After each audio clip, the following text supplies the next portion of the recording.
We going? Are we there? We're live? there. Yay! Good morning, everyone. Hope you're having a great day. My name's Kelly Red Campbell. I'm the Outdoor Program Specialist with the Girl Scouts of Central Maryland. And I was taking a drink. My name's Taz. I'm one of the camping specialists with Girl Scouts Nation's Capital. So we're here today to show you some wonderful Brownie and Daisy outdoor activities. Yeah, so we're turning this into like a outdoor skills series. So I know that there might have been a few things listed today that we're going to cover. We're going to try and lightly cover on all of them, but we're definitely going to cover sit-upons because everybody likes to sit down on something dry when they go camping or hiking. We're going to cover kind of hiking basics in terms of like safety and things we should know. And then we're also going to make an edible trail snack because who doesn't like a good snack before lunchtime? All right, so the first thing that we're going to make is our sit-upon. Taz is going to start us just while I double check that everybody can see us through the camera because it is a little far away this time, I know. So, take it away. Okay guys, so we're gonna make a really basic, easy sit-upon. So there are some intricate ones you can make designer ones. This one is just, we're bored, we wanna go on a hike, it's wet outside, we wanna sit down on something. So we went through our massive pile of reusable grocery bags, and we have this beautiful reusable grocery bag that you can see it's like water resistant. It's got a nice texture on it. It's even got a hole, so there we go. We're gonna fix that. So we're gonna take out this fluff we put inside. So there are a lot of different fillers you can use for your sit-upon, which is why we have all these different options. Okay, so we have grocery bags, right? Yeah, we get ample of those. We get a lot of these sometimes when we go grocery shopping, especially now because they don't want us to use our reusable bags. So putting them inside our sit-upon is a great way to reuse them without having to throw them away. We also have those circulars you get in the mail. Your parents know all about this. We don't need a new chainsaw, so we're gonna put some of this inside because paper is a really good heat and cool insulator. It'll keep your tushy nice and warm. That's right, so you would just kind of crumple it up, but not too tight. You still want it to have a little bit of air in there if you're gonna use that. Excuse our dog. Another thing we can make is, so we have this booklet that has really thin paper in it. Yep. So we could take this out and similar to the paper, the circulars or newspaper, if you guys get newspapers delivered, that would be really helpful. So similar to the newspaper, you could kind of bunch that up, well, let me go this way so I don't walk in front of the camera. If similar to us, all right, we're gonna put our dogs inside. Sorry guys, technical difficulties. Benefit of a go live. Yeah. Roll it, come on. Okay, so as Red was saying, if you are like us and you have a lot of fabric scraps at home, so we have been at camp so long, we have so many t-shirts, we decided we were going to turn them into a t-shirt blanket. And so we took all of our fabric scraps we have here and we're going to use those as some sit-upon stuffing as well. So anything you have around the house that could be plastic or water resistant, I'm going to go ahead and move these out of our way so I can show you how to start your sit-upon. Oh, there's so many things we gathered. Okay, so if you already have it, grab your water resistant reusable bag. And we're gonna do this really easy. And we're gonna duct tape it closed because what Girl Scout doesn't have duct tape handy and available? Did you show them those t-shirts? I did. Oh, amazing. Yeah, so take your reusable bag and you wanna collapse it down so that you can make like seams. So see, this is the back and the front. We're gonna close it down. Here, we'll get it closer just in case. Oh, okay. So with our reusable bag, all we did is we closed it down so that we get this seam so that we can tape it kind of there and then in the back as well. Yeah, if you don't have tape but you have a hole puncher and needle and yarn, go ahead and hole punch along, make some nice holes, and then sew it closed with your needle and your yarn. Oh, isn't that a satisfying sound? Okay, so we're gonna take it and we're gonna seal up our side. So we're gonna go ahead and do that and then fold it over. Can you see? Fold it over and then fold it down. So you have a nice compressed seam right there. See? Oh. And we're gonna repeat that on the bottom and the side. Now, Taz, if we had some really fun duct tape that was like patterned and stuff, could we make designs on the actual like bag if we wanted to? Of course you can. That would be super fun and very unique. And you wouldn't be walking around with this bright green bag. You could have a cheetah stripe bag or black and blue bag, and you can make it as fun as you want. And it's easy. You just do the same thing. You take a piece of tape. We have a hole there, so we're going to just make a nice red stripe across our bag where our hole is. Got some Daisy Troops watching, some Daisy Troop 1630 and a Towson Daisy Troop 2237. Thanks for joining us, guys. Here we go. Patch that hole. Let's see if there's holes on this side. Nope, we did pretty good on that side. So now we're going to go ahead and close the bottom up. Okay. Can anybody guess whose duct tape this is? I'm guessing it's Red's duct tape. All right, so we're going to go ahead and close that bottom side there. Fold it over again. Oh, Ranger Marie's watching. Thanks, Ranger Marie. Okay, and don't worry about these extra bits here. We'll finish those up at the end. All right, make it nice and snug. Push it down. Help that tape stick. All right, so now at this point, your bag should look like a compressed little pocket. See? All inside. Now, is it going to be comfortable sitting on this flat? No. So we're going to take our filling that we got and we're going to fill it up. So we have lots of bags and the paper. Excuse me. We have a Federal Hill Daisy Troop 2269. Thanks for joining us, ladies. And then we have a Troop 20016 from New Jersey. Ooh, hey, Jersey. All right. So you can see it's getting just a little plump. You need some more supplies? Yeah, I need some more supplies. All right, let's take some, oh, look, there's a sweatshirt here. Oh, yeah, let's do that. Yeah. Yeah. That's not cut out yet, apparently. But that's okay. All right, so maybe I can fold this to fit inside my sit-upon.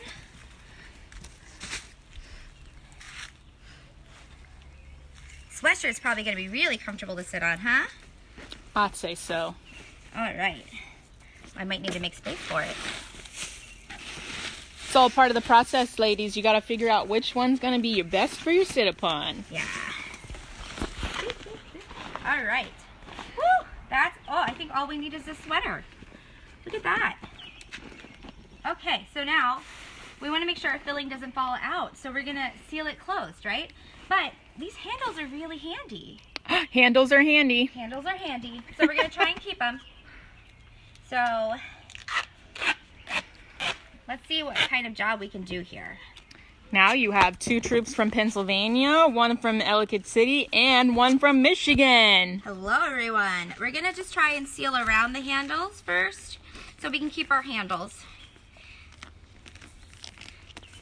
This is where if we had hole punched it and we're sewing it, this would come in real handy because you could just sew around the handles. Mm-hmm. Duct tape makes the handles a little harder, but not impossible for a professional Girl Scout like Taz. All right, so we're just going to do little chunks all around.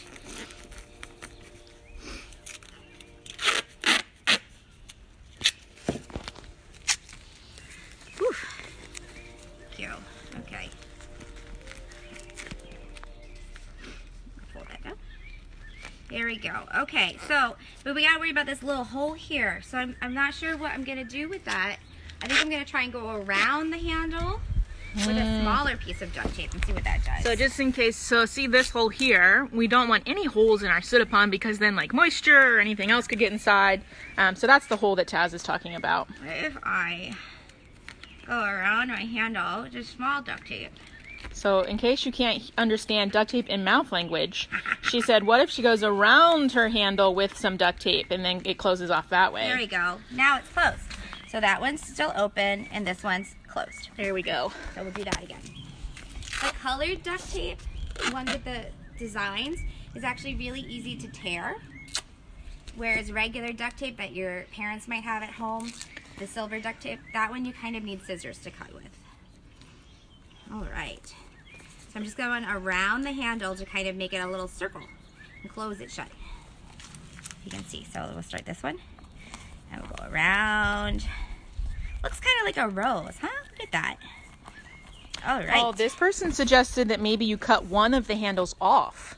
Oh. That would have been a really probably good idea. Wow. Yes. Yes. Thanks, Francis. So next time, maybe when we're making our sit-upon, we'll cut one handle off. Because you're right. You don't need two handles Nope. to carry it around. You just need the one. So cutting the handle off might have been a really good idea. Okay, so now I got these extra tabs here, and I don't want them, so we're just going to trim them off. Megan says she's been using her sit-upon all week. Yes. So now Taz, because in case you guys missed it, because I was talking. So now what Taz just did is she cut off the edges. You remember when we were laying our duct tape down, there was some stuff right on the edge there. So we cut that part off just so it doesn't hang off. Yeah. And then poof. Sit-upon. Now, there are many other things you can do to your sit-upon. You can decorate it to make it your own in case you want to make sure that nobody else walks away with your really fancy sit-upon. But this is just our kind of how-to. Like a super easy sit-upon. Yeah. But sit-upons are very useful for camping trips. And if we know, like, we're going to go hiking and have a picnic at the end, sit-upons are ideal. Yeah. All right. So now that we've made our sit-upon, and we're talking all about going hiking, I'm actually going to put the camera back over here so that Taz and I both are on screen. Let me clean up our table setup a little bit. Jen says she would cut both handles off. Yeah, well, the handles are just a little helpful. You don't actually need them. I was just thinking, instead of cutting the handle off, you could fold it inside and just fold it up so you wouldn't need it anymore. Okay. So today's a really nice day. It's kind of cloudy, kind of sunny. I don't want to say it's partly cloudy because it's mostly cloudy, I think, with a chance of rain. So it's a really good day to get outside and maybe go on a hike in your neighborhood or a park that's nearby. So we want to talk about our safety to do that. And what if you get hungry? I know Red really likes snacks. I do. Yeah, she likes snacks. So Red's going to help us go over a snack that you could take on your hike when you're getting ready to go. But we should talk a little bit about our hiking safety first, because having the snack is part of having the energy to sustain the hike. Now, sometimes I want to clarify that sometimes when people hear hike, they think that we're only talking about if you're going in the woods, which isn't true. That is hiking, absolutely. But you can go urban hiking, where you go hiking in the city, if that's where you live. Or if you wanted to go hiking around your neighborhood, that's totally fine. Now, obviously, during the current times, we need to be a little extra safe, a little extra cautious when we go out and about. But we still do recommend getting that outside time. Yes. So when we go hiking, be it in the woods, in the city, in your neighborhood, somewhere else, we want to make sure we're doing it safely, right? So the first thing that we want to make sure is that we have on the right footwear and the right clothing. So today, Taz and I are actually both wearing Crocs, which is probably not the best footwear to go hiking in. But if you were wearing your tennis shoes or your hiking boots or a sturdy sandal like a Keen or a Chaco, definitely doable. But you really want to make sure that it's going to be comfortable for you and for the distance that you're going. Yeah, nice solid heel bottom part. And always make sure that it has a back strap too. So say, I'll take mine off as an example. If you were going to go hiking in your Croc, we want to put it in activity mode, where you put your back strap down so you don't lose your shoe and it stays on nice and tight while you go. Yeah. And then, so once we have on the appropriate clothing, so as you can see, Taz has on several layers, right? Whereas I only have on my t-shirt. This is the temperature I think it is outside, and this is the temperature that Taz thinks it is outside. And so whatever it is for you, be it that you need layers and your hat, or you need a t-shirt and long pants, that's totally okay. But make sure that we're prepared for whatever's coming. So if we were going hiking yesterday, we might want to take a rain jacket with us, because there was a poncho, because there was a chance of rain and we don't want to be caught unprepared, right? And then the next step we probably want to think about is hydration. Water, water, water is key, okay? So we have two different size water bottles here for us. Okay, so we have a water bottle here that's your pretty standard water bottle. It's about 32 ounces. It's what you generally, almost all water bottles are that size once they kind of become normal, so to speak. And then we also have a slightly larger water bottle, which is a 64 ounce okay? And really, you need to take as much water as you think you're going to drink, right? So if I'm going on a longer hike, I might need my 64-ounce water bottle. But if I'm just hiking around my neighborhood, I might only need the 32 ounces. But as long as we're taking water and we're drinking water and we're staying hydrated, that is the most important. Yeah, a good fun fact is, or not fun fact, a fun tip is if you're walking through your neighborhood, maybe every time you reach the end of a street to make a turn, stop and drink your water. One of the games we like to play at summer camp is spelling words. So if you're out with your family, have them spell a word with you. And you could, I'm going to use my coffee as an example. I'm sorry guys, I'm still waking up. Oh, somebody just commented that they're still in bed drinking coffee instead of water. We can spell a word. So say we're going to spell water. So you spell it for me. W-A-T-E-R.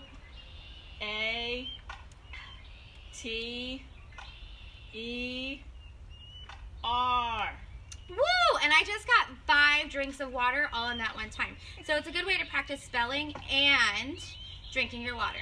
I know, that was a real test. I'm glad she didn't pick a hard word. All right. So the other thing that we want to talk about a little bit is Taz mentioned that there is some sun coming. I'm sure you can see it kind of on us. And so we definitely want to be taking or putting on sunscreen before we go. Even in the winter and on cloudy days, the sun, you can still get sunburn. So we want to make sure we're applying that almost year round, because even when you don't think the sun can get you, the sun can get you. Especially on cloudy days. The sun can get you even more because you're not expecting it. Definitely. Okay. All right, so we talked about kind of what we should wear and our footwear. We talked about hydration. We talked about sunscreen. We want to make sure that kind of as Girl Scouts and just as human beings, when we go hiking, we're being respectful of everybody else and everything else that's around us.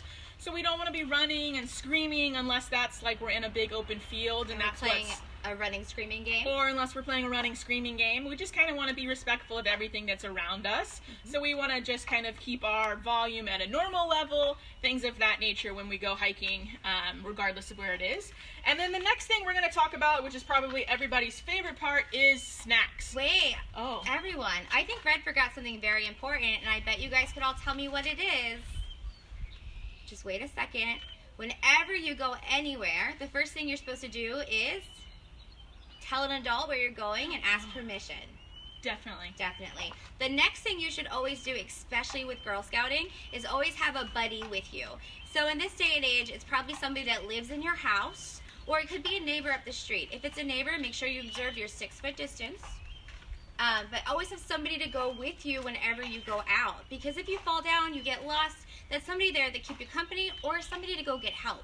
So buddies are always really important, and adults should always know where you're going. Yeah, definitely. Absolutely. You're very right, Tess.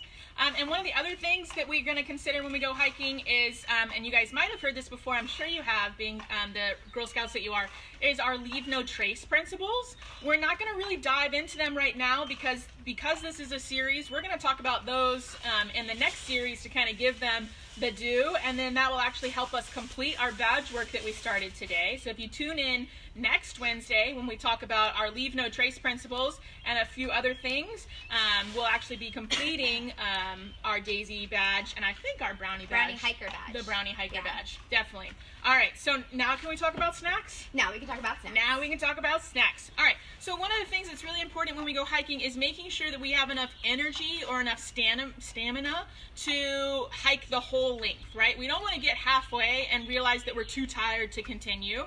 So not only do we want to make sure we had a good breakfast or lunch, depending on when you're going hiking, but we always want to also take a trail snack with us. Now, this could be something super simple like a granola bar or some beef jerky, unsure. But if you wanted to just grab a snack and go, that's okay too. But we're going to talk about making our own snack. Now, Taz and I just kind of wandered around the kitchen, picked up some things that we thought would be good for our snack. So we've got a Chex Mix style cereal. Turn it around so we can see. Oh, yep. It's not on both sides? Oh, it's not. Okay. We've got some sunflower seeds. We got some mini marshmallows. Because who doesn't like marshmallows? We've got some dried fruit, which if you have that in your home, great. Ours are dried peaches. Raisins work. Oh, raisins. Craisins. Craisins. You're crazy about craisins? Yeah. So then we've got some peanuts. It's because we're not allergic. So yeah. We have those. We have some sweet So besides the marshmallows, we also have some Hershey's chocolate. If you have M&Ms at home, that's really better, but you gotta use what you got. Gotta use what you got, guys. And then we also have some almonds. So what we're trying to do here is we're trying to kind of hit a little salty, a little sweet, something that's gonna sustain us while we go. All right. Protein, guys. Yep. And then the thing we want to also consider is, let's say that when we're all back together and we're having in-person troop meetings again, or we're just doing it as a group of friends, if everybody was going to be making snack or reaching into the bags, we would definitely want to make sure we had either washed our hands or we were wearing gloves, right? Taz and I are only making one snack, which is why you don't see us wearing gloves, but I can promise you that we did wash our hands prior to coming outside. Well, I just sanitized after I touched her arm, so. Okay, and Taz, we have the hand sanitizer on the table, so she sanitized. But we just want to make sure we're keeping everybody's safety in mind. And then also, as Taz mentioned, something that's really important is, do you or does your group have any allergies that you need to take into consideration? Luckily for Taz and I, we don't really have any allergies that would come into play with our trail snack. So we can go ahead and make our snack as we would so wish. And it's all right. We're really big in Girl Scouts and Challenge by choice. So let's say that I don't particularly want my dried peaches in there, or if you had dried bananas or apricots or things of that nature. Raisins. Red doesn't like raisins. I don't like raisins. I might not put those in my trail mix, or I might not put a lot of them in my trail mix, because everything's a bit important in terms of what kind of energy it's going to give our body. So I'm going to start, because this is nice and easy, I'm going to pour our almonds in the bag. Whoa, oh, and this one. That's all right. I'll just take care of that. Okay. There we go. All right, so we've got some almonds in there. Oh, it's probably enough for me. Yep. All right, so we do our marshmallows, because we also don't have to reach into this bag. So as we do this, you might hear some people like squirrel at sleepaway camp if you're there, or even me, because I'm that kind of Girl Scout. That's a lot of marshmallows, sorry. There's a lot of marshmallows. This used to be called GORP, G-O-R-P, and it stands for Good Old Raisins and Peanuts. Because all you really needed was a little something salty, a little something sweet, and a little protein to keep you going. But we don't have raisins, we have lots of other things. So we're going to make our own version of GORP and take it with us. Is that enough sunflower seeds? Yeah, it's enough. All right. We're just going. We're going, team. All right, here we go. And then we got some peanuts. A little more protein in addition to our other nuts. Also, if they're salted nuts, that makes it a little better. So it could be salted almonds, cashews, peanuts. Just a little something, because the salt helps you feel hydrated and also encourages you to drink more water. So it's good as long as you don't have too much salt. So don't take the salt shaker and dump it inside. We don't want to do that. Now, you know, I don't know if you guys can see it from that far away, but I just broke up all of our chocolate bar inside the package so that we don't actually have to touch any of it. Ugh. Now we have to be careful when we're hiking with this Hershey's chocolate bar, because it's gonna melt. All right, and then we'll give Taz some peaches. This is an interesting trail mix. Uh-oh. It's okay. Yum. Okay, and then we're gonna put a little bit of corn cereal in there. So corn checks.